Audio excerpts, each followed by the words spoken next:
2024 জুলাই গণঅভ্যুত্থানে আমরা একটি স্বৈরাচার ফ্যাসিস্ট সরকারের পতন ঘটিয়েছিলাম।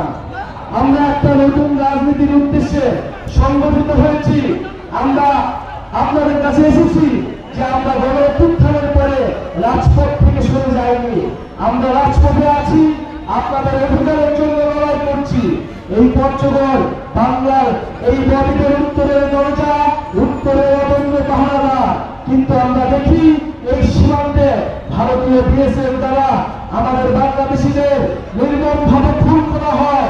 এই সীমান্তে হত্যাকাণ্ড এই 50 বছরেও কোন সরকার বন্ধ করতে পারে নাই। প্রিয় বন্ধুগণ, এখন আমরা দেখছি যে বর্ডার থেকে ভারত থেকে অবৈধ অভিবাসীদের পুশিং করা হচ্ছে। আমরা স্পষ্টভাবে বলতে চাই, এটা হাসিনার বাংলাদেশ নয়, এটা ছাত্র জনতার বাংলাদেশ।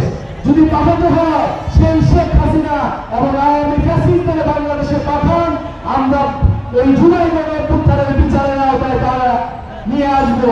কিন্তু বন্ধুগণ, আমরা কোনোভাবে এই পুশিং যদি চলতে থাকে আমরা মেনে নেব না। আমরা বাংলাদেশিরা ধর্ম বর্ণ নির্বিশেষে এই ভারতের এই আগ্রাসনের বিরুদ্ধে ঐক্যবদ্ধ আছি। বন্ধুগণ, জুলাই গণঅভ্যুত্থান থেকে শুরু করে এই ছাত্র তরুণদের যে জোয়ার শুরু হয়েছে, সেটি তেতুলিয়া থেকে শুরু করে টেকনাফ পর্যন্ত স্রোতে ভাসিয়ে নেবে, এটাই আমাদের কামনা।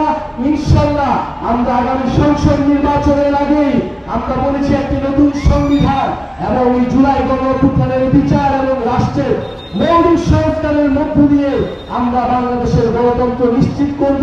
ততক্ষণ পর্যন্ত আমাদের সাথে থাকুন, আমাদেরকে সমর্থন দিন। ইনশাআল্লাহ আপনারা আমরা একসাথে আমরা যে স্বাধীনতা এনেছি, যে মুক্তি এনেছি, সেই স্বাধীনতা এবং এই মুক্তি আমরা রক্ষা করব। আজকে বিদায় নিচ্ছি। ইনশাআল্লাহ আগামীতে পঞ্চগড়ের মাটিতে আবারও দেখা হবে।